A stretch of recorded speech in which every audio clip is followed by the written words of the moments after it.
নমস্কার। আজ আবারও হাজির হয়েছে ফ্রাইডে সাসপেন্স নাইট শোনাতে আরও একটা নতুন গল্প। আমাদের আজকের উপস্থাপনা বিভূতিভূষণ বন্দ্যোপাধ্যায়ের অমর সৃষ্টি তারানাথ তান্ত্রিকের একটি ফ্যান ফিকশন। প্রখ্যাত লেখিকা সঞ্চারী ভট্টাচার্যের লেখা তারানাথ তান্ত্রিক ও কামাখ্যা তন্ত্রম। তবে গল্প শুরু করার আগে যারা নতুন আমাদের এই চ্যানেলে, তাদের কাছে একটি আন্তরিক অনুরোধ। আমাদের গল্পগুলো যদি আপনাদের ভালো লেগে থাকে, আমাদের চ্যানেলটিকে সাবস্ক্রাইব করবেন এবং পাশের বেল আইকনটি প্রেস করে দেবেন, যাতে প্রতি শুক্রবার নতুন গল্পের নোটিফিকেশন আপনাদের কাছে তাড়াতাড়ি পৌঁছে যায়। চলুন তাহলে শুরু করা যাক আজকের গল্প তারানাথ তান্ত্রিক ও কামাখ্যা তন্ত্রম।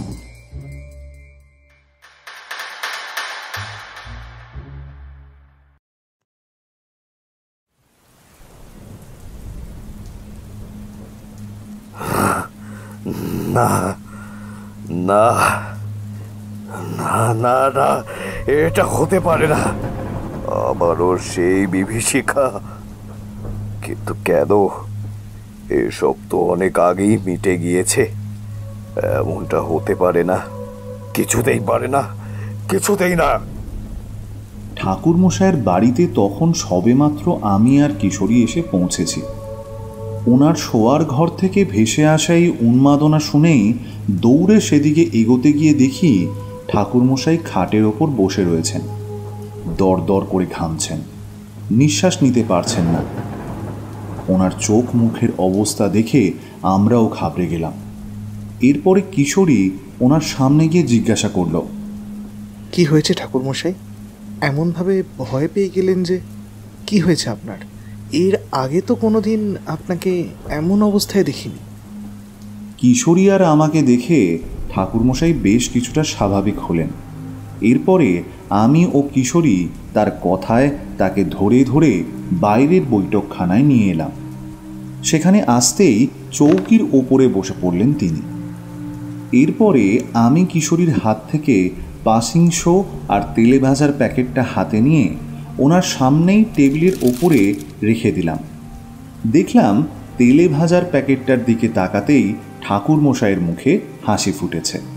উনি সাথে সাথে আমাদেরকে উদ্দেশ্য করে বললেন, আজকে এই ঝড় জলের মধ্যেও তুমিও কিশোরী যে এসে হাজির হয়েছ দেখছি। আবার আমার জন্য সঙ্গে করে তেলে ভাজা আর পাসিং শোটাও ঠিক নিয়ে এসেছো দেখছি। আমি ও কিশোরী মৃদু হাসলাম। এরপরে বললাম, সবই তো বুঝলাম ঠাকুরমশাই, কিন্তু আপনার হঠাৎ কি হয়েছিল সেটা তো ঠিক বুঝতে পারলাম না। আপনি সহসা এমনভাবে চিৎকার করে তো ওঠেন না। দেখলাম ঠাকুরমশাই চুপ করে রয়েছেন। বুঝলাম ওনার চুপ করে থাকবার পিছনে অনেক কারণ রয়েছে, কিন্তু সেটা কি হতে পারে ঠিক আন্দাজ করতে পারলাম না। কিশোরী ঠাকুরমশাইকে উদ্দেশ্য করে জিজ্ঞাসা করল, ঠাকুরমশাই, যদি কিছু মনে না করেন, তাহলে এর পিছনে লুকিয়ে থাকা আসল কারণটা কি আমাদের জানাতে পারেন? তোমাদের বললে হয়তো বিশ্বাস করবে না। তোমাদের কাছে কিছু লোকানোরও নেই কিশোরী। তবে এই বিষয়গুলো এতটাই জটিল যে একেবারে বর্ণনা করা একে যাবে না। এই ঘটনা আসামের। মায়াং নামে আসামে বিশেষ একটি স্থান রয়েছে যেখানে আজও ভয়ানক রকমের তন্ত্র চর্চা হয়ে থাকে। ওখানকার তান্ত্রিকেরা আজও মানুষকে মুরগি ছাগল বানিয়ে দিতে পারে। জানো কি তোমরা? ঠাকুরমশাইয়ের মুখে এসব শুনে আমি বেশ ঘাবড়ে গেলাম। এমনটাও আবার হতে পারে নাকি? কিন্তু উনি কোনোদিনও মিথ্যে কথা বলতেন না। কিশোরী বলল, আচ্ছা ঠাকুরমশাই, সেই কাহিনীখানাই না হয় আজকে আমাদেরকে শোনান। আমরাও মনোযোগ সহকারে সেই কাহিনী আপনার থেকে শুনতে চাইছি। বেশ, তাহলে শোনো। এই ঘটনা আজ থেকে প্রায় 40-50 বছর আগেকার। স্মৃতি যদিও এখনো মলিন হয়নি, কিন্তু তবুও এই ঘটনার রেশ এখনো তরতাজাভাবে মনের মধ্যে জায়গা করে রেখেছে। বাস্তবের সাথে এর মিল না থাকলেও প্রতিটি ঘটনাই বাস্তবের মাটিতে দাঁড়িয়েই আমাকে প্রত্যক্ষ করতে হয়েছিল বলতে পারো। তোমরা এই কাহিনীর কতটুকু অন্তঃকরণ করতে পারবে তা আমার সত্যি জানা নেই, কিন্তু এইটুকু বলতে পারি যে এই কাহিনী শুনলে তোমাদের রক্ত একেবারে হিম হয়ে যাবে। ঠাকুরমশাই এমনভাবেই আমাদের সামনে ভনিতা করতেন। কোনোদিনও আসল কারণটা খুলে বলতেন না আমাদেরকে। হাজারবার প্রশ্ন করার পরেও কিছুই বলতে চাইতেন না। এটিই ছিল ওনার আসল রহস্য উন্মোচনের চাবিকাঠি। আমি ওনাকে বললাম, বেশ তো, আর দেরি না করে বরং আপনি আপনার সেই ভয়ানক অভিজ্ঞতার কথাই না হয় আমাদেরকে শোনান, আমরাও শুনে বেশ তৃপ্তি পাব। কি বলো কিশোরী? কিশোরী রাজি হয়ে যেতেই চারি মুড়ি মাখা আর সাথে গরম গরম চা নিয়ে ঘরের মধ্যে প্রবেশ করল। এরপরে বলল, তোমাদের সাথে আজ আমিও গল্প শুনবো কাকাবাবু, যদি তোমাদের কোনো আপত্তি না থাকে আর কি। আসলে আমিও এই ধরনের গল্প বেশ আনন্দের সাথেই উপভোগ করি বলতে পারো, কিন্তু এমনি সময়ে বাবা কিছুতেই আমাকে আলাদাভাবে কাহিনী শোনাতেই চান না। এই তোমরা না আসা পর্যন্ত আমার আর গতি নেই। আমরা তাড়াতাড়ি করে ওর কাছ থেকে খাবার জিনিসগুলো হাত বাড়িয়ে নিয়ে নিলাম। চারির হাতের মুড়ি মাখার স্বাদই ছিল আলাদা। সে যে এত যত্ন সহকারে মুড়ি মাখা আর চা নিয়ে আসবে সে আমরা কল্পনাও করতে পারিনি। এরপরে চারিও আমাদের সাথেই গল্প শুনতে বসে পড়ল। ঠাকুরমশাই পাসিং শোয়ের প্যাকেট থেকে একখানা পাসিং শো বার করে তাতে আগুন ধরালেন। তারপরে ধোঁয়া ছাড়তে ছাড়তে গল্পের ভিতরে প্রবেশ করলেন, আর আমরাও মনোযোগ সহকারে সেই কাহিনী শুনতে থাকলাম। উনি বলে চললেন, একদিন রাতের বেলায় নিজের গ্রামের বিছানায় শুয়ে রয়েছি, হঠাৎ চোখের সামনেটা ধোঁয়াশায় ঢেকে গেল। সামনের পরিসরটা ধোঁয়াশায় পরিপূর্ণ, কিছুই চোখে পড়ছে না। শুধু দেখলাম এক নারী মূর্তি ত্রিশূল হাতে দাঁড়িয়ে রয়েছে। এই সমস্ত নারী মূর্তিকে বলা হয় যোগিনী। ইতিপূর্বেই তোমাদের বলেছিলাম ডাকিনী, হাকিনী, শাকিনীর কথা। ঠিক একইভাবে কামাখ্যা পীঠে এমন কিছু যোগিনীরা রয়েছে যারা আজও গুপ্ত পন্থায় মা কামাখ্যার উপাসনা করে থাকেন। এদের উপাসনা কেউ কোনোদিন দেখতে পায়নি।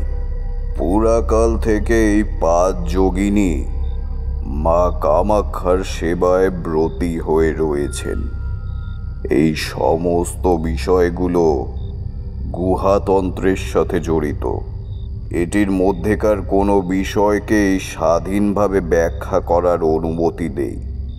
আমাদের মতো সাধকেরাও এই রহস্যকে আজও উদ্ধার করতে পারেনি।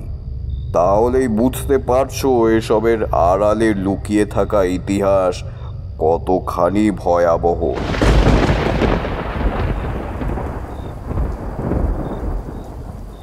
ঠাকুরমশাই থামলেন। এতক্ষণ ধরে মনে হলো আমরা এমন কিছুর অস্তিত্বের সাথে পরিচিত হচ্ছি যেগুলির বিষয়ে আগে কোনোদিনও জেনে উঠতেই পারিনি। ঠাকুরমশাইকে জিজ্ঞাসা করলাম, আচ্ছা ঠাকুরমশাই, ওইখানে আপনি গেলেন কিভাবে? ওইখানে কি কোনো বিশেষ কাজে আপনাকে যেতে হয়েছিল? বলতে পারো, সেই রকমই একটা কাজ ছিল আর কি। আসলে আমাদেরকে নানান কারণের জন্যই ওইখানে যেতে হয়। আমি ছোটবেলাতেও বাবার সঙ্গে একবার কামাখ্যা দর্শনে গিয়েছিলাম, তখন ওই মায়াং নামের জায়গাটিতে যাওয়া হয়নি। বাবার মুখে এই স্থানটি সম্পর্কে এমন সব কাহিনী শুনেছিলাম যেটি শোনা মাত্রই আমার শরীরের রক্ত একেবারে হিম হয়ে গিয়েছিল। তাই ভেবেছিলাম এইভাবেই ভবঘুরের মতো একদিন সেই স্থানে গিয়ে পৌঁছাবো এবং নিজের তন্ত্র চর্চার বিষয়টাকে চরিতার্থ করতে থাকব। এসবের মধ্যে দিয়েই যদি কোনো শিক্ষা গ্রহণ করতে পারি তাহলে সেটাই হবে আসল পরিণতি। তবে সার হলো সবটাই সেদিন রাতের ওই স্বপ্নের মধ্যে দিয়েই বদলে গেল সবটা। কিশোরী জিজ্ঞাসা করলো, হ্যাঁ, আপনি তো আমাদেরকে সেই ধোঁয়াশার বিষয়টা সম্পর্কে কয়েকটা কথা জানাতে চাইছিলেন, সেটা যে আর খুলে বললেন না। শোনো, তবে বলি, সেদিন আমার মনে হলো প্রথমে আবার চোখের সামনে ঠিক যেন একটা ছায়া মূর্তি এসে দাঁড়িয়েছে। এর পরক্ষণেই মনে হলো সেটি ঠিক ছায়া মূর্তি নয়, ত্রিশূলধারী এক দেবী। আমি যোগিনীদের বিষয়ে অনেক কিছুই জানতাম, ফলে চোখের সামনে তাকে দেখে সবটাই ধারণা করতে পারছিলাম। এই যোগিনীর আবির্ভাবের কারণে যে নিশ্চিত রূপে কিছু একটা ইঙ্গিত রয়েছে, এটা বুঝতেই কেমন যেন একটা ব্যথা অনুভব করতে লাগলাম। মনে হলো হৃৎপিণ্ডটাকে কেউ যেন উপড়ে ফেলতে চাইছে। আমি ভয়েতে হাঁক পাক করতে শুরু করলাম, আর ঠিক সেই সময় ওই যোগিনী আমার আরো কাছে এসে উপস্থিত হলেন। আমার বুকের ওপরে ত্রিশূলের ফলাটিকে আলতো করে রেখে এগিয়ে এলেন আর একেবারে আমার কানের কাছে এসে আমার গোটা শরীরটা তখন থর থর করে কাঁপছে। তিনি বললেন, তোকে যেতে হবে, তোকে যে যেতে হবে তারানাথ। মানুষের কল্যাণের উদ্দেশ্যে তোর ডাক আসবে। তুই কি ভাবলি দেবী পূজার কাজ অসম্পূর্ণ রেখে তুই নানান দিকে ভ্রমণ করে নিজের সাধনার কাজকে সম্পূর্ণ করতে পারবি? কোনো দিনও নয়, সেটা হতেই পারে না, সম্ভব নয়। তোর ডাক আসবে, ঠিক আসবে। তোকে যেতে হবে, যেতেই হবে।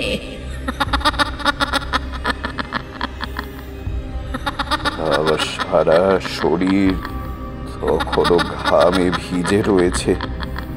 আমি উঠতে পারছি না। যা দেখছি সবই কি কল্পনা নাকি বাস্তবেও তা আমার সামনে ঘটছে, এই সত্যতার প্রমাণ বেলা খুবই কঠিন হয়ে দাঁড়িয়েছিল। কিন্তু কি করতাম, আমার কাছে যে কোনো উপায় ছিল না। আমি হার জোর করে কিছু একটা বলতে যাব, তার পূর্বেই দেখলাম সেই হাসির শব্দ ধীরে ধীরে কোথাও একটা গায়েব হয়ে গেল। আমি তরবর করে বিছানায় উঠে বসলাম। সামনের দিকে তাকাতেই দেখলাম আর কোথাও কিচ্ছু নেই, কিন্তু একরাশ ধোঁয়া তখনও আবার ঘরের ভেতরের বেশ কিছুটা অংশ জুড়ে রয়েছিল। আমি জানলার দিকে তাকিয়ে দেখলাম বাইরে জোরে জোরে মেঘের গর্জন শোনা যাচ্ছে। বিছানার ঠিক নিচে খাটের পায়ার পাশেই পড়ে রয়েছে একটি লাল রঙের বস্ত্র, আর সেটি দেখা মাত্রই আবার কল্পনা সত্য প্রমাণিত হতে বাধ্য হলো। যদি যোগিনীর উপস্থিতি না থাকে তাহলে এই লাল রঙের বস্ত্র সেখানে এলো কিভাবে? আমি সেটি হাতে তুলতে যাব, এমন সময় সেটি আবার চোখের সামনে থেকে হঠাৎ কোথায় গায়েব হয়ে গেল। আমি কাঁপছি, তখনও কাঁপছি। এসবের কারণ বুঝতে পারলাম না, তবে এটুকু বুঝলাম যে আমাকে একবার কামাখ্যাতে যেতেই হবে। কিছু একটা অসম্পূর্ণ রয়ে গিয়েছে, সেটিকে পূরণ করারই ডাক এসেছে। এসবের থেকে দূরে থাকা সম্ভব নয়, তাহলে এর এক জোরালো প্রভাব আমার নিজের জীবনেই পড়বে। আমি আর আক্ষেপ করলাম না। পরদিন সকালেই রওনা হয়ে গেলাম কামাখ্যার উদ্দেশ্যে। ঠাকুরমশাই থামলেন। দেখলাম বাইরে বৃষ্টি শুরু হয়েছে। এই কালবৈশাখীর সময় বৃষ্টির প্রকোপ লেগেই থাকত, সেই সাথে লেগে থাকত মেঘ গর্জনের শব্দ। নিত্য নৈমিত্তিক বিষয় বলতে পারেন। কিন্তু এই ঝড়ের রাতেই ঠাকুরমশায়ের কাছ থেকে গল্প শুনতেও কিন্তু দিব্যি ভালো লাগতো। এই গল্পের আসরে একবার ঢুকে পড়লে আর বেরোতে ইচ্ছে করতো না। আমি ঠাকুরমশাইকে জিজ্ঞাসা করলাম, এরপরে কি ঘটল ঠাকুরমশাই? ঠাকুরমশাই পাসিং শোয়ের প্যাকেট থেকে আরেকখানা সিগারেট বার করে তাতে আগুন ধরালেন। এরপরে ধোঁয়া ছাড়তে ছাড়তে বললেন, এরপরেই তো ঘটেছিল সেই অত্যাশ্চর্য ঘটনা। কেন যে ডাক এসেছিল সেটার কারণ তো উপলব্ধি করতেই পেরেছিলাম আমি। আর সেই উপলব্ধি ছিল আমার জীবনের প্রধান এক উপলব্ধি। এই উপলব্ধির প্রভাবেই বলতে পারো যে আমার জীবনে অনেক কিছু পরিবর্তিত হয়ে গিয়েছিল। সাধনার বেশ কিছু পথ আমি নতুন করে উন্মুক্ত হতে দেখেছিলাম। এতকাল ধরে গুহতন্ত্রের বিষয়ে আমি অনেক রকমের জ্ঞান অর্জনের দ্বারা নিজের জীবনের একটি বিশেষ পর্যায়ে উপনীত হতে পেরেছিলাম ঠিকই, তবে সেটিও অসম্পূর্ণ থেকে যেত যদি না সেবারে কামাখ্যা দর্শনের উদ্দেশ্যে যেতাম। সেখানকার ভয়ঙ্কর পরিমণ্ডলকে চোখের সামনে না দেখলে হয়তো এইখানকার পূর্বতন পরিস্থিতি সম্পর্কে কোনো কিছুই সেভাবে ধারণা করতে পারতাম না। ভয়ের আসল আভাস যে সেটির মধ্যেই লুকিয়েছিল, এ ভয় একেবারে হাড় কাঁপানো ভয়। তাই আজও আমি আসামের ওই মায়াং প্রদেশে যেতে ভয় পাই। কিছুতেই সেদিকে পা বাড়ানোর সাহস দেখাতে পারি না, জেনে রেখো। আমি আর কিশোরী ঠাকুরমশায়ের কথাগুলো শুনে থমকে গেলাম। কিশোরী তারানাথকে উদ্দেশ্য করে জিজ্ঞাসা করল, কি ঘটেছিল ঠাকুরমশাই? ওখানে গিয়ে আপনার প্রথম অনুভূতিটি কি ছিল? সেটা জানার আশায় আমরা যে উদ্গ্রীব হয়ে বসে রয়েছি। কিছুক্ষণ থেমে তারানাথ আবার বলতে শুরু করে, ওখানে পা রাখলাম শনিবার সন্ধেতে। এদিন কামাখ্যা সেজে ওঠে নতুন এক আভিজাত্যে। পূজা অর্চনার পাশাপাশি দেশ বিদেশ থেকেও মানুষেরা আসেন মায়ের দর্শনে।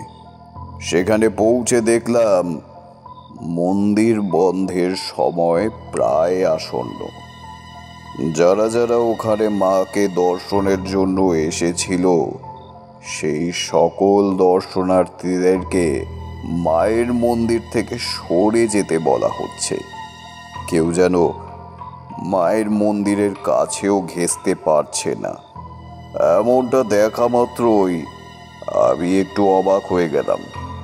এমনটা হলে যে আমি মাকে এই বিশেষ দিনে এক ঝলকও দেখতে পারবো না। এত দূর থেকে এসেও আমাকে খালি হাতে ফিরে যেতে হবে, তা কিছুতেই না।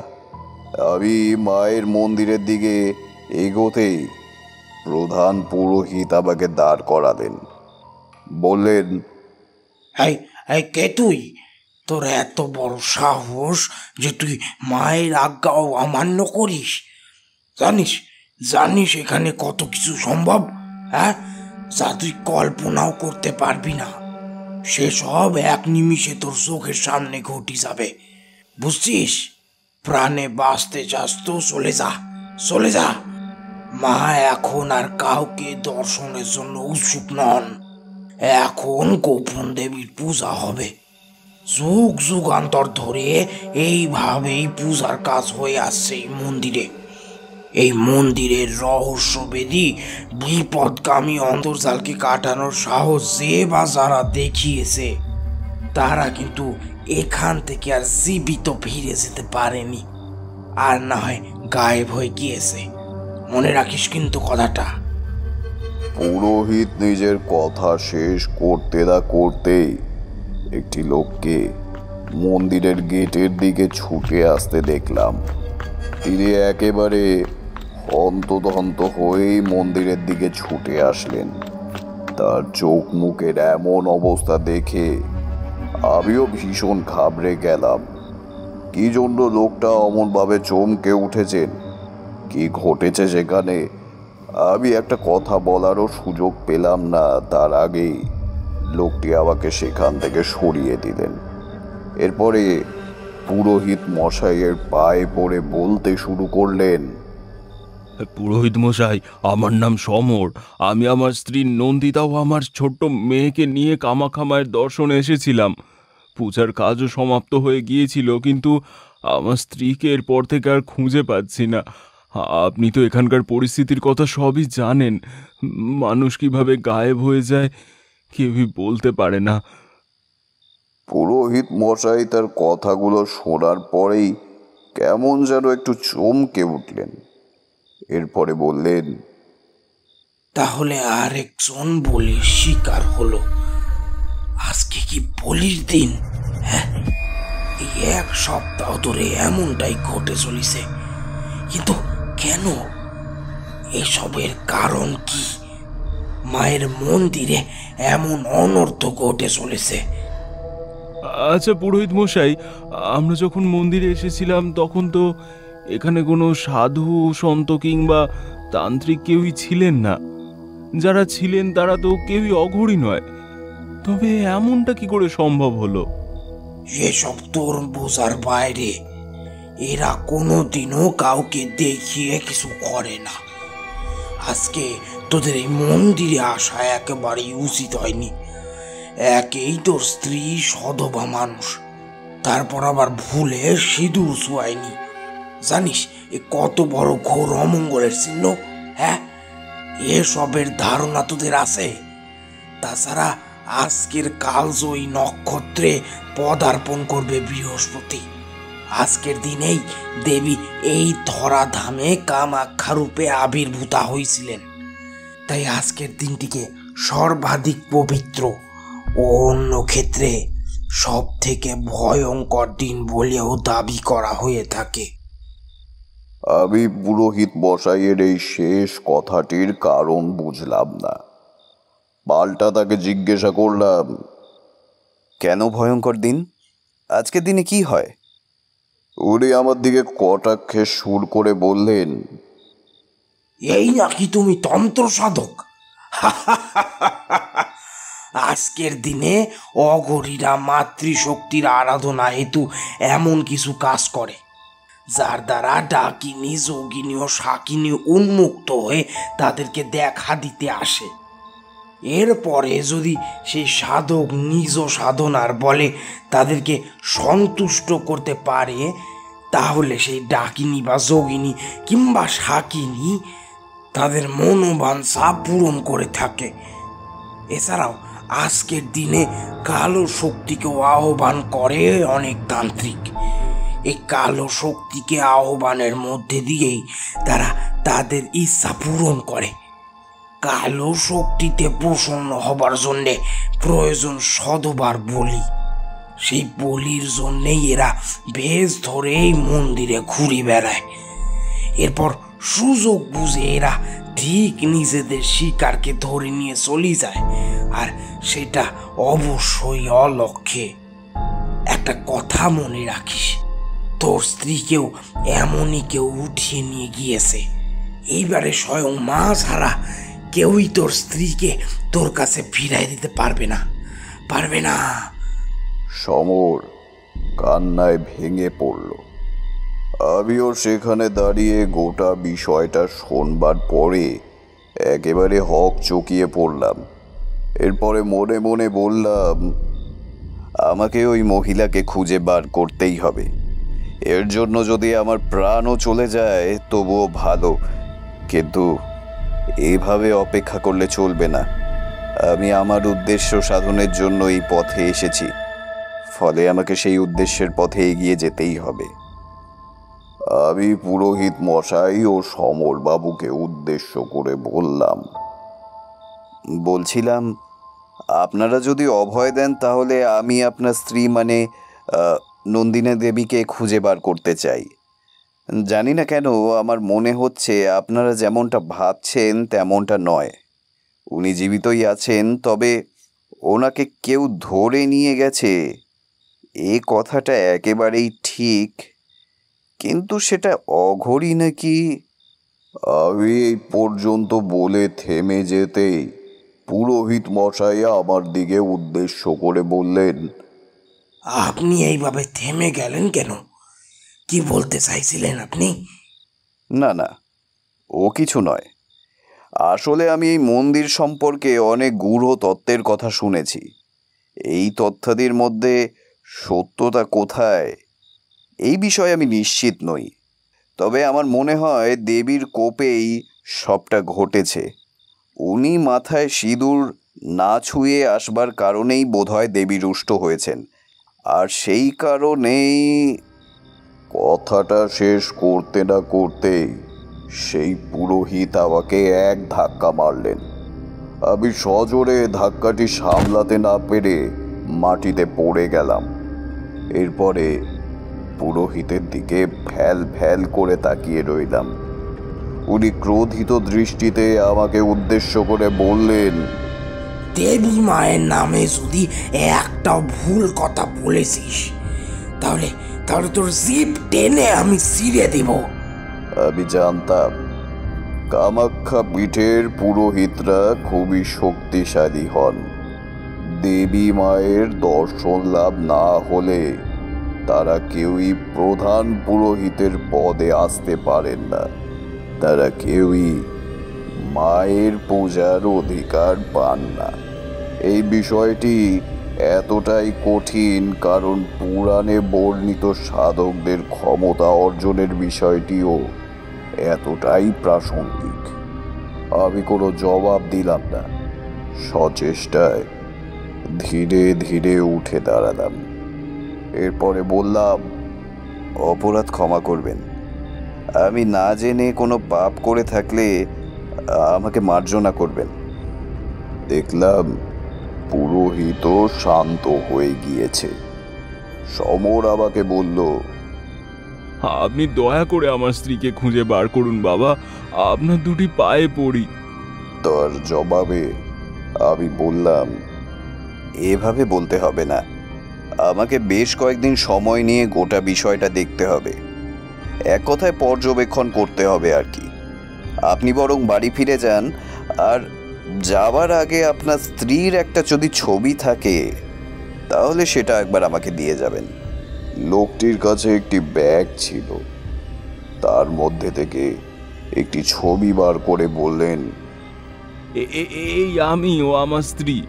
এটিকে আমি সব সময় আমার কাছে রাখতাম, কিন্তু কোনোদিনও ভাবতে পারিনি এমন কাজের জন্য এই ছবিটিকে ব্যবহার করতে হবে। সে যাক, আপনি এটি সঙ্গে রাখুন। আমি পাশেই একটি আশ্রমে উঠেছি, ওখানেই থাকবো। আপনার ভরসা এখানে থেকে যাব। আশা করি আপনি আপনার শ্রেষ্ঠতম চেষ্টার দ্বারা ঠিকই আমার স্ত্রীকে খুঁজে বার করবেন। আমি দেখলাম বাচ্চা মেয়েটিরও চোখে জল। লোকটিকে সান্ত্বনা দিলাম না। মিথ্যে সান্ত্বনায় কোনোদিনই কারো ভাগ্য পরিবর্তন হয়নি, বরং তা মানুষকে আরো বেশি অন্ধকার আর অবিশ্বাসের পথেই ঠেলে দেয়। তাই আমি বললাম, আমাকে বেশ কিছু সংকেত দেখতে হবে। এই ছবিটি দিয়ে আপনি আমাকে ভালোই করেছেন। এই ছবিটির মধ্যে দিয়েই আমি আপনার স্ত্রীর আত্মার সাথে কথা বলতে পারবো। সে ক্ষমতা আমার রয়েছে, তবে এর জন্য আমাকে একলা নির্জন স্থানে যেতে হবে। সেখানে গিয়ে ধ্যানের মধ্যে দিয়েই আমি কোনো একটি উপায় স্থির করতে পারবো।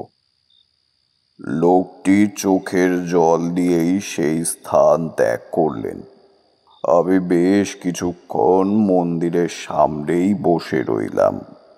দেখলাম মন্দিরের ভিড় ক্রমাগত হালকা হতে শুরু করেছে। যে সকল দর্শনার্থীরা এতক্ষণ এসে ভিড় জমানোর চেষ্টা করছিলেন, তারা কেউই আর সেই স্থানে নেই। মন্দির চত্বর একেবারে ফাঁকা। পুরোহিত তল্পিতল্পা গুটিয়ে চলে গেলেন। আমি বসে বসে ভাবতে লাগলাম। এমন সময় একটা আলো নজরে পড়ল। দেখলাম কোনো একটি গাছের কোটর থেকে আলোটি নির্গত হয়ে প্রধান মন্দিরের ফটকের দিকে এগিয়ে চলেছে। আর সেই আলোর সাথে সাথে প্রতিধ্বনিত হয়ে চলেছে এক বিশেষ মন্ত্র। তবে মন্ত্রের শব্দগুলো একেবারেই অস্পষ্ট। আমি কিছুই অনুমান করতে পারলাম না, তবে চুপ করে বসেও থাকতে পারলাম না। সেই আলোটিকে উপেক্ষা না করেই সেদিকে এগিয়ে যেতে লাগলাম। এই মন্ত্রের শব্দের মধ্যেই যেন ছিল একটা অসাধারণ মাদকতা, যা আমাকেও আচ্ছন্ন করে দেওয়ার পক্ষে যথেষ্ট। কিন্তু এর সার আমি খুঁজে পেলাম না। যখন আমি সাধনা করতাম, তখন বহুবার এমন কার্যকরণের মুখোপাক্ষী হতে হয়েছিল। তবে চাক্ষুষ যে এমন কিছুর আস্বাদ গ্রহণ করতে পারবো, সেটা কিছুতেই কল্পনা করিনি। আমি এগিয়ে চললাম সেই দিকে। এমন সময় দেখি হঠাৎ করে মেঘের গর্জন ভেসে এলো। আমি শুনতে পেলাম উঠল প্রবল ঝড়, আর সেই ঝড়ের প্রকোপে ধুলোবালি স্থান থেকে স্থানান্তরে উড়ে যেতে লাগলো। আর এমন সময় কিছু বালুকণা এসে প্রবেশ করলো আমার চোখে। সামনে যা কিছু রয়েছে আর দেখতে পেলাম না। আমি হাতড়াতে শুরু করলাম। মাকে স্মরণ করতে লাগলাম। মা, হে দেবী মা, হে মা কামাখ্যা, হে করুণাময়ী, সত্যের সাথে আমাকে অবগত করুন মা, সত্যের সাথে আমাকে অবগত করুন। কিছুতেই ঝড়ের তাণ্ডব কমতে চাইল না। এদিক সেদিক দেখতে লাগলাম, তবুও কোনো যেন সুরাহা বার করতে পারলাম না। এমন সময় একটি পাথরে হোঁচট খেয়ে সামনে পড়ে যেতেই দেখলাম একটি ফাঁকা স্থানে এসে হাজির হয়েছি। দূরে শ্মশান দেখতে পাওয়া যাচ্ছে। মন্দির থেকে বেরিয়ে এসে রাস্তা ধরে যে সেই ফাঁকা নির্জন স্থানে পৌঁছালাম, এবং কেমন করে পৌঁছালাম সেটা কোনোভাবেই ঠাহর করতে পারলাম না। সামনের শ্মশানের দিকে নজর পড়তেই দেখলাম সেখান থেকে মন্ত্রের শব্দ ভেসে আসছে। আমি আর বিলম্ব না করেই সেদিকে এগিয়ে গেলাম। শ্মশানের ভেতরে প্রবেশ করাতেই দেখলাম এক জ্যোতির্ময় শিখা অন্ধকারের বুক চিরে আমার দিকে ধেয়ে আসছে। সেই শিখাটিকে লক্ষ্য করেই আমি সামনের দিকে অগ্রসর হলাম। এরপরে হঠাৎ করে দাঁড়িয়ে পড়লাম সামনের ক্ষেত্রের দিকে। দেখলাম এক তান্ত্রিক আমার সামনে এসে আবির্ভূত হয়েছে। তিনি আমার দিকে কটাক্ষ করে বললেন, রে, কি চাস তুই? এখানে এসেছিস কেন? এই অঘরিতের ডেরা। জানিস না আজকের এই বিশেষ দিনে আমরা বলি দিই, আমরা আমাদের সিদ্ধি লাভের আশায় বলি দিই। আর এই বলি যে সে বলি নয়, নর বলি।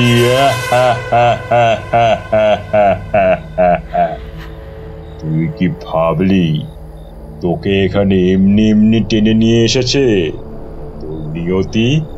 না, একেবারেই না। তোকেও বলি দেওয়া হবে। তোর মধ্যে দিয়েই আমরা আমাদের সিদ্ধি লাভ করব। আমি ভয়েতে জড়সড় হয়ে পড়লাম।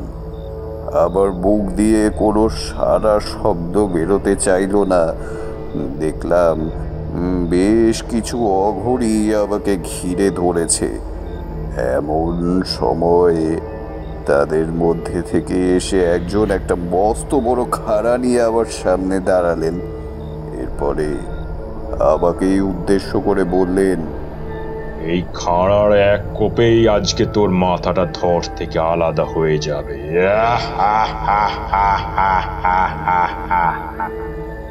আমি বললাম, এ কেমন বিচার? আমি একজনের খোঁজে এখানে এসেছি, আমার কেন বিপদ ঘটবে? ওখানে দাঁড়িয়ে থাকা সকলেই হা হা করে হাসতে শুরু করলেন। আমার ভয়ের মাত্রা আরো বেড়ে গেল। আমি এসবের পেছনে লুকিয়ে থাকা কারণগুলো খুঁজে বার করতে পারলাম না। তার আগে আমার দিকে একজন এগিয়ে এসে আমার কপাল ভর্তি সিঁদুর পরিয়ে দিলেন। তারপরে একটি মোটা দড়ি সহযোগে আমার হাত দুটোকে বেঁধে দিলেন। তারপর আমাকে নাক খত দিতে দিতে টানতে টানতে এই পথ ধরে বালির ক্ষেত্র দিয়ে এগিয়ে নিয়ে যেতে লাগলেন। নিচে পাথুরে জমি। আবার শরীর যেন একেবারে ক্ষত বিক্ষত হয়ে যেতে লাগলো। আমি চিৎকার করতে লাগলাম, মা, রক্ষা করুন মা। আপনারা যে আমাকে এইভাবে নিয়ে যাচ্ছেন তাতে আপনাদের বলি সম্পূর্ণ হবে না। আপনাদের তো কোনো সধবার বলি দিতে হবে। ওদের মধ্যে থেকে একজন বলল, আমরা সে সাধনা করিনি, আমরা করেছি অষ্টমুখী সাধনা। আর এই সাধনায় এমন একজনকে বলির বস্তু হিসাবে অর্পণ করতে হয় যিনি মায়ের একনিষ্ঠ ভক্ত। আর তুই হলি গিয়ে সেই ভক্ত। তাই তোর বলি পেলে, তোর রক্তে স্নান করলে মা অনেক বেশি তৃপ্ত হবেন। এই কারণে আমরা তোকে বলি দেব। সেদিন বুঝতে পেরেছিলাম যে হাত ধরে কাউকে নিয়ে যেতে হয় না, এমন ভাবেও লোককে নিয়ে আসতে পারে ওখানকার অঘরী তান্ত্রিকরা। তাদের মধ্যে রয়েছে কিছু আসুরিক মায়াবী শক্তি, যার দ্বারা মায়াচ্ছন্নতা সৃষ্টি করে তারা খুব সহজেই মানুষের মনের ওপরে প্রভাব বিস্তার করতে পারেন। আমিও তবুও হার মানলাম না, চিৎকার করেই চললাম। শেষে আর না পেরে ক্লান্ত হয়ে অজ্ঞান হয়ে পড়লাম। এক সময় যখন জ্ঞান ফিরল, দেখলাম রক্তের বাটিটা কেউ যেন আমার মুখের সামনে ছুঁড়ে দিল। সারা শরীরটা ভরে গেল রক্তে। জানতে পারলাম ওটা বন মুরগির রক্ত। এই রক্তের দ্বারা বলির বস্তুকে স্নান করানো যায়, যার দ্বারা তার পাপ খণ্ডন হয়। আমি সেদিন কিছু আন্দাজ করতে পারছিলাম না। তারা একটি গুহায় নিয়ে আমাকে বন্দি করে রেখেছিল। এর কিছুক্ষণের মধ্যেই আমার হাতের বাঁধন খুলে দেওয়া হলো। তারপর আমাকে বলির কাঠের দিকে নিয়ে যাওয়া হলো। সামনের দিকে তাকাতেই চমকে উঠলাম। দেখি আমার সামনে দাঁড়িয়ে রয়েছে সেই যোগিনী, যাকে আমি স্বপ্নে দেখেছিলাম। সেই যোগিনীকে দেখে আমার শরীর শক্ত হিম হয়ে এলো। আমি অবাক হয়ে তাকিয়ে থাকলাম। আর কিছু বলবার পূর্বেই সেই যোগিনী আমাকে দেখে বলল, কিরে তারানাথ, কি ভাবছিস? এত সহজে আমি তোকে তোর লক্ষ্যে পৌঁছে যেতে দেব? এই জগৎ মায়ার বাঁধনে আবদ্ধ, আর এই মায়াকে কাটিয়ে বেরোনোর ক্ষমতা সকলের থাকে না। তুই এতটা পথ অতিক্রম করে চলে এসেছিস মানেই ভেবে নিস না যে তুই মুক্তির নিঃশ্বাস ফেলতে পারবি। না না না।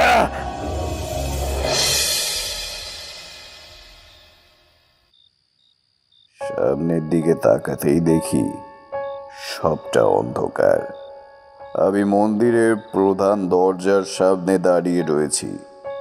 এতক্ষণ শ্মশানে ছিলাম, সেইখান থেকে চলে গিয়েছিলাম ওই গুহায়, যেখানে তারা সকলে মিলে আমার বলির বন্দোবস্ত করেছিল। আর এখন হঠাৎ করেই সবটা স্বাভাবিক হয়ে গেল। এ কিভাবে সম্ভব? এ কি সম্ভব? এমনটা কি হতে পারে? তোমরাই বলো ভেবে। তারানাথ যে আমাদেরকে উদ্দেশ্য করেই বলেছেন সে বিষয়ে আমরা নিশ্চিত হতেই কিশোরী তাকে উদ্দেশ্য করে জিজ্ঞাসা করল, ঠাকুরমশাই, আপনি কি কোনো কাহিনী বলছেন নাকি সত্য ঘটনা? কিছুই তো বুঝতে পারছি না। এই দ্বন্দ্বের মধ্যে থাকলে আপনি নিজেই তো আসল সত্যের সাথে পরিচিতই হতে পারবেন না। কিশোরীর কথা শুনে তারানাথ বলে উঠলেন, তুমি একেবারে সঠিক কথা কানাই বলেছ। আমার পক্ষেও সব বোঝাটা এমনই ভয়ানক হয়ে দাঁড়িয়েছিল। কল্পনার সাথে বাস্তবের আদবেও কোনো সম্পর্ক রয়েছে কিনা তা সেদিন আমার জায়গায় আমি কেন কারোর পক্ষেই বোঝা সম্ভব হতো না। দেখলাম ভোরের আলো ফুটে উঠেছে। সারাটা রাতের অভিজ্ঞতা সমরকে জানাবো ভেবেছিলাম, কিন্তু মনে হলো এসব কথা তাদেরকে এই মুহূর্তে না বলাই ভালো। এমনিতেই কামাখ্যাকে নিয়ে অনেক রকমের অজানা অচেনা কথা হতেই থাকে, আর সেখানে এই সকল আশ্চর্য কথা শুনতে পেলে এই পুরোহিত সহ মন্দিরের বাকি সাধকেরা ও সেবাদাসেরাও সন্দেহ করে থাকবেন। তার চেয়ে ভালো আসল কারণ খুঁজে বার না করা পর্যন্ত এসব নিজের মধ্যেই রাখা। আমি সেখান থেকে সরে গেলাম। এরপরে কাছেই একটি গ্রাম খুঁজে পেলাম। সেখানে এক গরিব হতদরিদ্র ব্যক্তির বাড়িতে আশ্রয় লাভে সক্ষম হলাম। ওখানে এই বিষয়গুলো খুলে বললাম।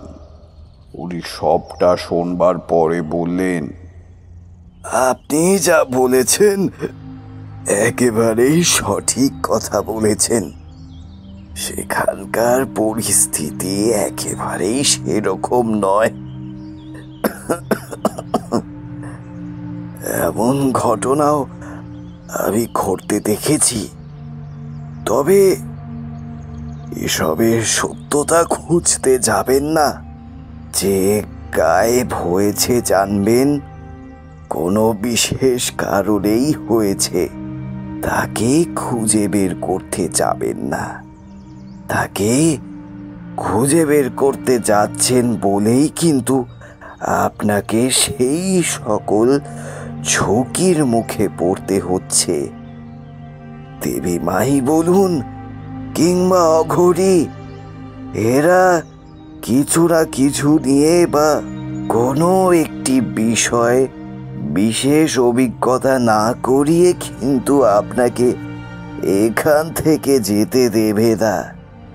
এরা এতটাই শক্তিশালী। এখানে অনেক সময় দেবীমা স্বয়ং নানা রূপে অবতীর্ণ হন। এসব কি আপনি জানেন?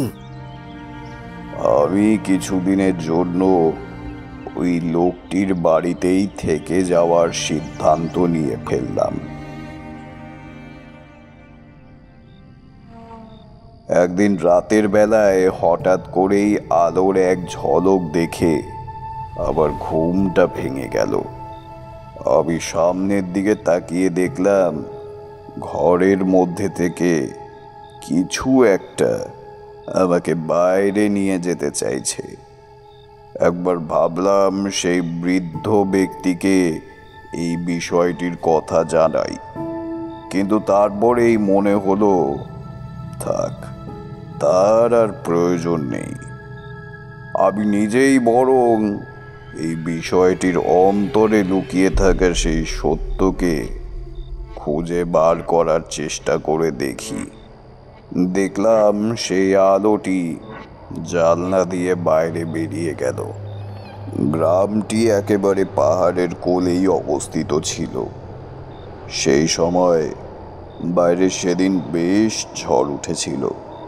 এমন অবস্থাতেই আমি বেরিয়ে পড়লাম, আর তারপরেই সেই আলোকে লক্ষ্য করে সামনের দিকে এগিয়ে যেতে থাকলাম। এমন সময় এসে দেখলাম সেই আলোটি একটি অন্ধকার জঙ্গলের দিকে এগিয়ে যেতে শুরু করেছে।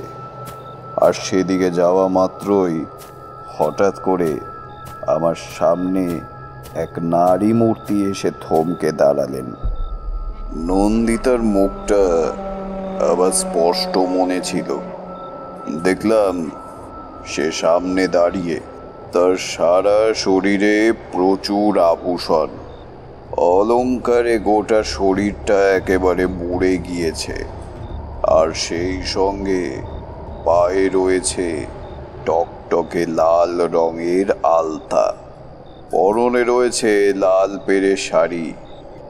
যেন মনে হচ্ছিল সে কোনো মেয়ে নয়, স্বয়ং দেবীমা আবার সামনে এসে আবির্ভূতা হয়েছেন। আমি সেই সৌন্দর্যের প্রতি মোহিত হয়ে গেলাম। এক অপরূপ সুন্দর সুভাষ ভেসে আসছিল আমার দিকে। সেদিকে লক্ষ্য করে এগিয়ে যাওয়া ছাড়া আমার পক্ষে আর কোনো উপায় অবশিষ্ট ছিল না। আমি এগিয়ে যেতে যেতে হঠাৎ দেখলাম সেই যোগিনী আমার সামনে এসে দাঁড়িয়ে পড়েছেন, আর তার হাতে রয়েছে মস্ত বড় এক খাড়া। সেই খাড়ার সাহায্যে তিনি আমার চোখের সামনেই নন্দিতার ধরটা ওর শরীর থেকে আলাদা করে দিলেন। এরপরে নন্দিনীর কাটা মুন্ডুটা হাতে দিয়ে বলতে লাগলেন, তুই যাকে রক্ষা করবার জন্য এগিয়ে যাচ্ছিস তাকে তো আমি কবেই শেষ করে ফেলেছি। এই কামাখ্যা হলো একটি মায়া ক্ষেত্র। এখানে কি হয়, কেন হয়, এসবের কারণ কেউ কোনোদিনও খুঁজে বার করতে পারেনি। যুগ যুগান্তর ধরে এটাই চলে আসছে, এটা মনে রাখিস। আবার চোখের সামনেটায় ধোঁয়াশায় ঢেকে গেল। আমি কিছুই আন্দাজ করতে পারলাম না। এমন সময় মধুসুন্দরী দেবীর কথা স্মরণে এলো। আমাকে মধুসুন্দরী দেবীর আহ্বান করতে হবে।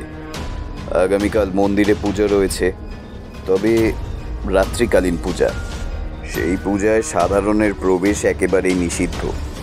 যদি আমার অনুমান সামান্য হলেও সঠিক হয়, তবে এই বিষয়টি সমগ্র অর্থেই যোগিনী দ্বারা কল্পিত। এরাই মায়ার সৃষ্টি করেছে। আমাকে মধুসুন্দরী দেবীর থেকেই গোটা বিষয়টা জানতে হবে, না হলে প্রতিদিনই আমি এইভাবেই এই ধরনের বিষয়গুলোর মধ্যে আবদ্ধ হয়ে পড়ে থাকব। এসবের আসল কারণ কোনোদিনই অনুধাবন করতে পারবো না, আর সেই সঙ্গে কেন হচ্ছে, কী জন্য হচ্ছে, সেগুলিও আমার কাছে রহস্য হয়েই থেকে যাবে। এই মায়ানগরীতে আমিও মায়ার বাঁধনে আবদ্ধ হয়েই থেকে যাব। না, কিছুতেই না। আমি সমরবাবুকে কথা দিয়েছি, একটা না একটা উপায়ে আমাকে খুঁজে বার করতেই হবে। আমাকে আজকে রাত্রেই একটা ফাঁকা স্থান দেখে ওই পাহাড়ের কোলে যজ্ঞ প্রস্তুত করতে হবে। যজ্ঞক্ষেত্র প্রস্তুতের পর মধুসুন্দরী দেবীকে আহ্বান করা ছাড়া আমার কাছে আর কোনো উপায় নেই। উনি আমার ডাকে সাড়া দিতে ঠিকই আসবেন। কিশোরী আবার তারানাথকে জিজ্ঞাসা করে বসল, পরে কি ঘটল ঠাকুরমশাই? আপনি কি মধুসুন্দরী দেবীর সাক্ষাৎ পেয়েছিলেন? কৌতূহল চেপে রাখতে না পেরে কিশোরী তারানাথকে প্রশ্ন করে বসল। সে আর বলতে, দেখা তো পেয়েছিলাম ঠিকই, কিন্তু সেও এক অত্যাশ্চর্য ব্যাপার। তাকে আহ্বান করতে গেলাম এই অন্ধকার পথের প্রান্ত ধরে। পাহাড়ের কোলে আহ্বানকারী সেই নির্জন ক্ষেত্রের পাশে বসলাম। দেখলাম পাশ দিয়ে বয়ে চলেছে একটি নদী। নদীর কলতান স্পষ্ট কানে ভেসে আসতে শুরু করলো। বিষয়টা আরো গম্ভীর হয়ে উঠতে শুরু করলো। নিজেকে আশ্বস্ত করার মতো কোনো উপায় আর তখন খুঁজে পেলাম না। প্রচণ্ড জোরে হাওয়া বইতে শুরু করলো। দূরে একটি মন্দিরও নজরে পড়ল। তবে সেই মন্দিরটির বিষয়ে পূর্বেই গ্রামের ওই বৃদ্ধের কাছে শুনেছিলাম। ওই মন্দিরটি পরিত্যক্ত। সেখানেই নাকি দেবী কামাক্ষার প্রথম আবির্ভাব ঘটেছিল। এরপরে স্বপ্নাদেশের মধ্যে দিয়ে তিনি নাকি এই অঞ্চলের জমিদারের হাত ধরে কামাক্ষায় পবিত্র ধামে নিজেকে উপবিষ্ট করেন। আমি বেশ কিছু যজ্ঞের সরঞ্জাম নিজের সঙ্গেই রেখেছিলাম। হাওয়ার দাপট থেকে বাঁচতে কোনো উপায় না পেয়ে দেশলাইয়ের আগুনের সাহায্যে সেই সামগ্রী ধরালাম। আমার কাছে দেশলাই ছিল। মন্দিরে যাওয়ার পথেই সেটি কিনেছিলাম সামান্য কিছু পয়সার বিনিময়ে। সকলে বলেন আগুনের ছোঁয়া পেলে নাকি অশুভ শক্তিরা আমাদের মস্তিষ্কের ওপরে সহজে প্রভাব বিস্তার করতে পারে না। এই বিষয়টিও ছিল কিছুটা সেই রকম। যজ্ঞকুণ্ডের আগুন সঠিকভাবে ধরিয়ে ধ্যানস্থ হয়ে মন্ত্র পাঠ করতে শুরু করলাম। হে মধুসুন্দরী দেবী, অষ্টকম নমামি চ হস্তে, ওম হ্রিম ক্লিম ময়ে হং করতি চেন হস্তে, মূল হস্তে ফট চ স্বাহা। হে মধুসুন্দরী দেবী, অষ্টকম নমামি চ হস্তে, ওম হ্রিম ক্লিম ক্রিম মে হং চ করতি নমস্তে, মূল হস্তে চ ফট স্বাহা। ওম মধুসুন্দরী দেবী নমঃ নমঃ নমঃ। একটানা মন্ত্র উচ্চারণ করেই চললাম। একনিষ্ঠভাবে মধুসুন্দরী দেবীকে ডাকার পর তিনি আবির্ভূত হলেন। তিনি আমাকে দর্শন দিয়ে জিজ্ঞাসা করলেন, আমি তোমাকে কি প্রকারে সাহায্য করতে পারি? মধুসুন্দরী দেবী কোনোদিনও আমাকে একা ফেলেননি। যখনই আমি কোনো বিপদের সম্মুখীন হয়েছি, উনি ঠিকই আমাকে এসে দেখা দিয়েছেন এবং সেই বিপদের হাত থেকে আমাকে উদ্ধার করেছেন। আমি কামাখ্যায় এসে খুবই দুর্বিপাকে পড়েছি দেবী। এখানে একাধিক ঘটনা ঘটে চলেছে, যেগুলি সবই রহস্যের বেড়াজালে জড়িয়ে রেখেছে আমাকে। একটার পর একটা নতুন নতুন সত্য ক্রমে উন্মোচিত হয়ে চলেছে। নন্দিনী গায়েব হয়ে গিয়েছে, তার কোনো লক্ষণ খুঁজে পাওয়া যাচ্ছে না। আমি আমার সর্বশক্তি দিয়ে চেষ্টা করেছি, তবুও তাকে খুঁজে বের করতে পারিনি। আমি যে বড়ই অস্থির হয়ে পড়েছি। হে দেবী, দয়া করে আমাকে একটা পথ বলে দিন। কেননা আমি এভাবে অন্ধকারের মধ্যে আবদ্ধ হয়ে রয়েছি। কেন আমি এসবের প্রভাব থেকে মুক্ত হতে পারছি না? দয়া করে আমাকে বলুন দেবী, দয়া করে আপনি আমাকে বলুন। শান্ত হও তারানাথ। তোমার এখানে আগমনের পশ্চাতে এক বিশেষ কারণ নিহিত রয়েছে। এখানে কোনো কিছুই উদ্দেশ্যহীনভাবে ঘটেনি। এই ত্রিভুবনের কোনো কিছুই উদ্দেশ্যহীনভাবে ঘটে না। ঈশ্বরের ইচ্ছে ব্যতীত গাছের একটি পাতাও নড়ে না। তাই তোমারও সাধনার পূর্তি হেতুই তোমার এখানে আগমন নিশ্চিত ছিল যেন। তবে সাধনার ক্ষেত্রে আর সফলতা পেলাম কই দেবী?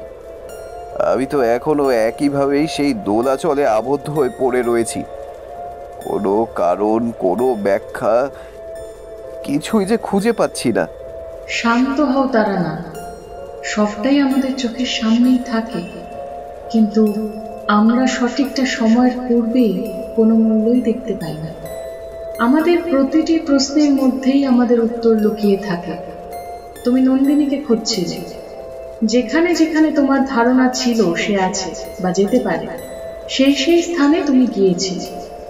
এমনকি যে যে বিষয়গুলির থেকে তার জীবন বিপদের সম্ভাবনা রয়েছে, সেই বিপদগুলিকেও তুমি নিজের চোখের সামনেই দেখতে পেয়েছিলে। অথচ এইসবের মধ্যে নিহিত থাকা কারণগুলিকে কিন্তু খুঁজে বার করতে পারো না। আমি বললাম, হ্যাঁ, আমি পারিনি, আমি কিছুতেই পারিনি। এবারে কি হবে দেবী? উনি বললেন, এই দেবী মায়ের স্থানে পক্ষ যোগিনী রয়েছে, যারা প্রতিদিন রাতে দেবীর পুজো করেন। নন্দিনী সেদিন পুজোর ছলে দেবীর শয়নকক্ষে প্রবেশ করেছে। যে দৃশ্য স্বয়ং ঈশ্বরের দেখাও নিষিদ্ধ, সেই দৃশ্য দেখবার প্রচেষ্টায় সেই মস্ত বড় পাপ করে ফেলেছে। তবে সেই দৃশ্য সে দেখতে পায় না, কারণ যা জীবজগতের কাছে আজও একটি কল্পনা হিসাবেই রয়ে গিয়েছে। এই কল্পনা বাস্তবে কিন্তু সত্যি। আমরা যা শুনি বা যেগুলি সম্পর্কে আমাদের ধারণা তৈরি হয়, সেগুলি আদপেই এই জগতের সাথে যুক্ত, এটা মনে রেখো তারা। ফলে তোমার যোগিনীদের বিষয়ে ধারণাটা একেবারেই সঠিক। ওই যোগিনীরাই নন্দিনীকে নিজেদের লোকে আটক করে রেখে দিয়েছে। সকলে ভেবেছে এটি হয়তো কোনো তান্ত্রিকের কাজ, কিন্তু দেবী মায়ের স্থানে তার অঙ্গুলি হিলন ব্যতীত গাছের একটি পাতাও নড়ে না। নন্দিনীকে উদ্ধার করতে হলে তোমাকে সেই লোকে, মানে যোগিনীদের মায়া লোকে গমন করতে হবে। সাধারণ অর্থে যেটিকে মন্দিরের গর্ভগৃহ বলা হয়ে থাকে, সেটির মধ্যে দিয়েই রাতের বেলা প্রথম প্রহরের পরে যোগিনী লোক অর্থাৎ মায়া লোকের দরজা খুলে যায়। সেই পথ ধরেই এগিয়ে যেতে হবে তোমাকে। সেখানেই তুমি পাবে নন্দিনীর সন্ধান। আর এই কাজ সমাপ্ত হলেই তুমি তোমার সাধনার ক্ষেত্রে অর্জিত শক্তির দ্বারা এমন অনেক অসাধ্য সাধন করতে পারবে, যার ধারণা তুমি নিজেও করতে পারো না। এই কথাগুলো বলেই মধুসুন্দরী দেবী অন্তর্ধান হয়ে গেলেন। আমি মায়ালোকের কথা পূর্বেই শুনেছিলাম, কিন্তু এই বিষয়ে জানতাম যে সেটি পশ্চিম হিমালয়ের কোলে কোনো একটি স্থানে রয়েছে। কামাখ্যা পীঠেও যে এমন ঘটনা ঘটা সম্ভব, সেটির বিষয়ে কোনো ধারণাই আমার ছিল না। আমি মধুসুন্দরী দেবীর সমস্ত বচন মেনে বচনবদ্ধ হয়ে এই পথ অবলম্বনের জন্য প্রস্তুত হয়ে গেলাম। জানতাম এই পথে প্রাণের ঝুঁকি রয়েছে, তবে এত সহজেই এই পথ থেকে মুক্তি লাভ সম্ভব নয়। এখান থেকে উদ্ধারের সমস্ত পথই বন্ধ। কিন্তু তবুও মানব কল্যাণের উদ্দেশ্যে আমাকে সেই পথে অগ্রসর হতে হয়েছিল। তারানাথ এত পর্যন্ত বলে পুনরায় থামলেন। এরপরে আমি তাকে উদ্দেশ্য করে জিজ্ঞাসা করলাম, আচ্ছা, যেখানে কেউ প্রবেশ করতে পারে না সেই স্থানে আপনি প্রবেশ করলেন কিভাবে? বিষয়টা আপনার পক্ষেও কঠিন হয়েছিল আশা করি, কারণ মন্ত্র বলেও তো বললেন ওই স্থানের খোঁজ পাওয়া একেবারেই অসম্ভব। মায়ালোকের মায়া জগতের মধ্যেও কোথাও একটা সেই স্থানের আবছায়া তো রয়েই যায়। দয়া করে বলুন আমাদেরকে, কিভাবে আপনি সেখানে পৌঁছলেন ঠাকুরমশাই? আমরা যে শোনার জন্য ব্যাকুল হয়ে রয়েছি। ঠাকুরমশাই পুনরায় বলতে শুরু করলেন। আমরাও তার সাথে তার গল্পে আবারও মনোনিবেশ করলাম। উনি বলে চললেন, পরের দিন সকালে আমি সমরের সাথে সাক্ষাৎ করলাম। না চাইতেও ওকে সবটা জানালাম। সবটা শোনবার পরে সে আমাকে উদ্দেশ্য করে বলল, সে কি, আমার নন্দিনীকে তাহলে হয়তো আমি আর কোনো দিনও দেখতেই পাবো না। আপনি যে লোকের কথা বলছেন সেটিকে খুঁজে বার করবার কাজ দুঃসাধ্য। মৃত্যু অবধিও সেই কাজ ও সেই পথের খোঁজ কিংবা অনুসন্ধান করেও কেউ কোনো স্থির সিদ্ধান্তে উপনীত হতে পারেনি। আপনাকে আমি অনুরোধ করছি, দয়া করে নিজের বিপদ বাড়াতে যাবেন না। এভাবে যদি আপনি সেই বিপদকে নিজের দিকে টেনে আনেন তাহলে যে আপনারও মৃত্যু নিশ্চিত। আমি সবটা জানবার পরে কিছুতেই আপনার মতন এক সাধকের প্রাণ নিয়ে ছিনিমিনি খেলতে পারবো না। আপনি না থাকলে বহু মানুষ বিপথে চলে যাবে। আমার নন্দিনীর যা হয়েছে তার ফিরিয়ে আনা সম্ভব নয়, না সেই সময় না সেই পরিস্থিতি। আর রইল বাকি আমাদের কথা, সে আর কি বলবো। এইভাবেই আমাদেরকে বেঁচে থাকতে হবে। আমি সবটা আন্দাজ করে ফেলতে পেরেছি। আপনি খামোখাই বিপদ কাঁধে তুলে নিতে যাবেন না, আমি হাত জোর করে বলছি আপনাকে। আপনি শুধু শুধু দুশ্চিন্তা করছেন। আমি সেই ব্যবস্থা করেছি। যখন আমি আপনাকে কথা দিয়েছি তখন একবার হলেও আমাকে শেষ চেষ্টাটুকু করে দেখতেই হবে। কারণ আমি যখন কথা দিই সেই কথার খেলাপ আমি করি না, আপনি নিশ্চিন্তে থাকুন। আমি যদি ফিরে নাও আসি তবুও কথা দিচ্ছি নন্দিনীকে আপনার কাছে ফিরিয়ে দিয়েই যাব। জানি না কেন, তবে এই বিষয়টির প্রতি আমার একটা স্থির বিশ্বাস জন্মে গিয়েছিল। মনে হচ্ছিল আমি এই কাজে সফল হয়েই ফিরব। আমি সেদিন সমরের সাথে সাক্ষাৎ করে বেরিয়ে গেলাম। সেই রাত্রিটা ছিল এক বিশেষ রাত্রি। এই রাত্রিতেই দেবীর আহ্বান করা হতো। পূর্ব পরম্পরা অনুসারে দেবীকে নরবলি দ্বারা প্রাপ্ত রক্তে স্নান করিয়ে তার অভিষেক করা হতো, কিন্তু পরবর্তীতে কেউই এসব কথা মনে রাখেনি। সাধারণ অর্থেই দেবীকে মন্দিরে যেভাবে পুজো আর্ঘ্য নিবেদন করা হতো সেটির মধ্যেই অনেক ধোঁয়াশা ছিল। আসলে গর্ভগৃহের ভেতরে সকলেরই প্রবেশ নিষিদ্ধ। প্রধান পুরোহিত ছাড়া কেউই এখানে কাজ করতে পারেন না। আমি সেদিন রাতের বেলায় মন্দির প্রাঙ্গণেই অপেক্ষা করতে লাগলাম কখন পূজার কাজ প্রারম্ভ হবে।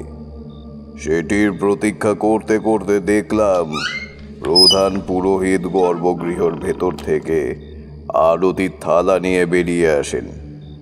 সেই সুযোগেই সকলের নজর এড়িয়ে আমি গর্ভগৃহের ভেতরে প্রবেশ করলাম। এরপর ধীরে ধীরে পূজার কাজ সমাপ্ত হলো। পুরোহিত সহ সকলেই মন্দিরের প্রধান ফটক বন্ধ করে দিয়ে সেখান থেকে প্রস্থান করলেন। সেদিন আমি সচক্ষে মন্দিরের গর্ভগৃহের পরিস্থিতি লক্ষ্য করেছিলাম। ওখানে টিমটিম করে একটি প্রদীপ জ্বলছিল। প্রদীপের আলোতে গোটা স্থানটা একেবারে উদ্ভাসিত হয়ে উঠেছিল। দেবীর সামনের ক্ষেত্রটিও ছিল আলোকোজ্জ্বল। এমন সময় দেখলাম হঠাৎ করেই শঙ্খধ্বনি ভেসে আসছে। গর্ভগৃহের ভেতরে আলাদাভাবে মন্ত্রপাঠের শব্দ শুনতে পেলাম। কেউ যেন গোপনে মন্ত্রপাঠ করে চলেছেন। আর তারপরেই যা দেখলাম তা দেখা মাত্রই আমার চোখ একেবারে ধাঁধিয়ে গেল। দেখলাম 5 জন যোগিনী মায়ের সামনে এসে আবির্ভূত হয়েছেন। তাদের সর্বশরীর ভস্য মাখা, তাদের চুলগুলো এলোমেলো রয়েছে, তাদের চোখের মধ্যে দিয়ে যেন একটা আগুনের ছটা বেরিয়ে আসছে। তারা একে একে নিজেদের বুড়ো আঙুলটিতে সামান্য চির ধরিয়ে রক্ত বার করলেন। তারপর সেই রক্ত দিয়ে একটি বেলপত্রের ওপরে লাগিয়ে দেবীকে অর্পণ করলেন। আর তারপরেই শুরু হলো দেবীকে প্রদক্ষিণ করার কাজ। একটি বিধি মেনে করা হচ্ছিল। তারা নিজেদের চুল দিয়ে দেবীর পা ধুয়ে দিচ্ছিলেন। দেখলাম দেবীর মাথার ওপরের অংশটি ফেটে গিয়েছে। সেই অংশের মধ্যে দিয়ে এক তীব্র আলো দেবীর শিরে উপনীত হয়েছে। এক পবিত্র জলের স্পর্শ অনুভব করতে লাগলেন দেবী। দেবীকে আমি জাগরিত হতে দেখলাম আবার চোখের সামনে। এই পাথরের মূর্তিটিতে খোদিত 2টি চোখ যেন জীবন্ত হয়ে উঠল।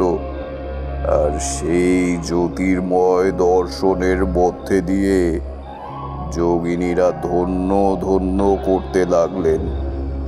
তারা সমবেত স্বরে বলতে লাগলেন, জয় দেবী মায়ের জয়, জয় দেবী মায়ের জয়। তোরা তো বড় সাহস, তুই গুপ্ত পূজার সময় এখানে প্রবেশ করেছিস। এর আগেও যারা যারা এই অপরাধ করেছে তাদেরকে আর এখানে ফিরে আসতে দেওয়া হয়নি। তোকেও আজকে আমাদের সাথে আমাদের লোকে যেতে হবে, ফিরে যেতে হবে তোকে, মনে রাখিস। আমি করজোড়ে মিনতি করতে শুরু করে বললাম, আমার অপরাধ মার্জনা করবেন। আমি কোনো ক্ষতি সাধনের উদ্দেশ্যে এখানে প্রবেশ করিনি। আমি দেবীর গুপ্ত পূজা দেখবার স্পর্ধাও দেখাইনি। তবে তবে কি কারণে এখানে এসেছিস তুই? আগে নন্দিনী, যাকে আপনারা ভুলবশত বন্দী করেছেন, আমি তাকেই উদ্ধার করার জন্য এসেছি। ওকে দয়া করে ফিরিয়ে দিন। দয়া করুন আমার ওপরও। ওর তো কোনো অপরাধ নেই। ওকে কেন শুধু শুধু এত বড় শাস্তি দিচ্ছেন আপনারা? তখনই ওদের মধ্যে থেকে একজন আমার দিকে ধেয়ে এসে বললেন, ছেড়ে দিতে পারি, তবে একটা শর্তে। তোর প্রাণের বিনিময় যোগিনী লোক থেকে একটি প্রাণের বিনিময় আর একটি প্রাণকে মুক্তি করা সম্ভব। বল, তুই পারবি নিজের প্রাণ বিসর্জন দিতে? বল। আমি বিন্দু মাত্র দ্বিধা না করে প্রত্যুত্তরে জানালাম, হ্যাঁ পারবো। আপনারা যা বলবেন আমি তাই করব। আমি যে তার স্বামীকে কথা দিয়ে এসেছি, নিজের প্রাণের বিনিময় হলেও এ কাজ আমাকে করতেই হবে। সঙ্গে সঙ্গে দেখলাম সামনের পথটি খুলে গেল। মনে হলো এই স্থানটির মধ্যে দিয়ে এক মস্ত বড় প্রশস্ত রাস্তা অন্য লোকের দিকে অগ্রসর হচ্ছে।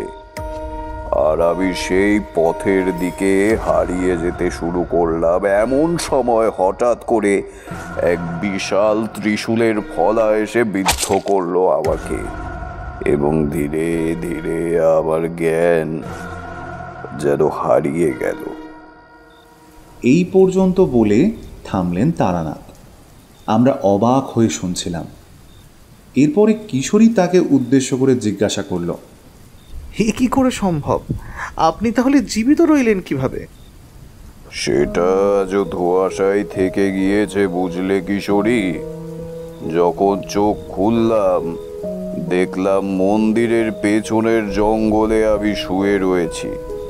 আবার পায়ের কাছে পড়ে রয়েছে একটি মহিলা।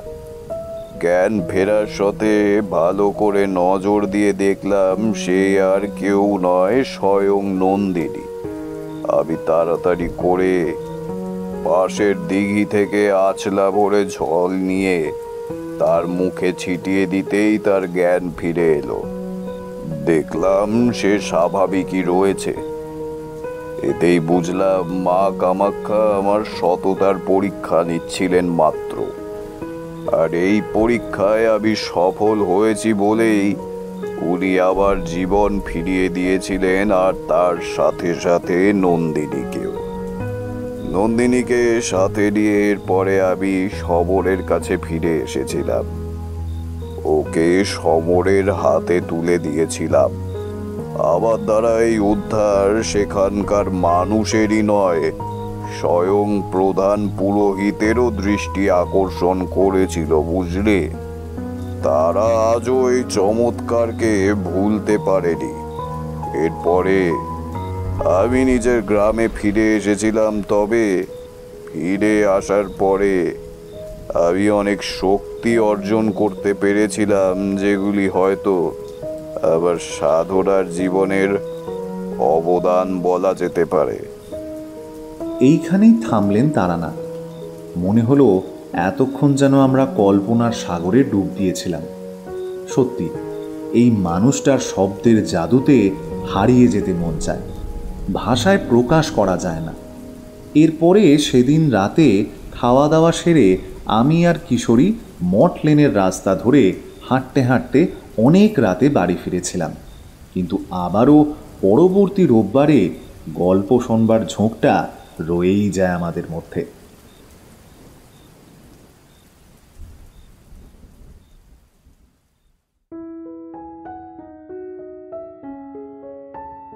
শুনছিলেন সঞ্চারী ভট্টাচার্যের লেখা আজকের গল্প তারানাথ তান্ত্রিক ও কামাখ্যা তন্ত্রম।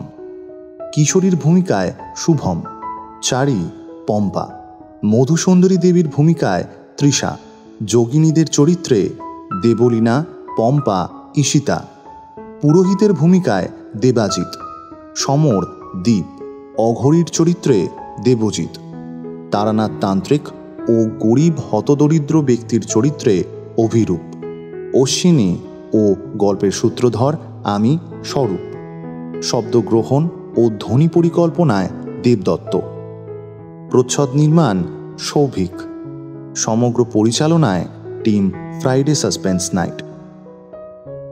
আমাদের কাজ যদি কোথাও আপনাদের ভালো লেগে থাকে তাহলে চ্যানেলটিকে সাবস্ক্রাইব এবং গল্পটিকে লাইক করবেন।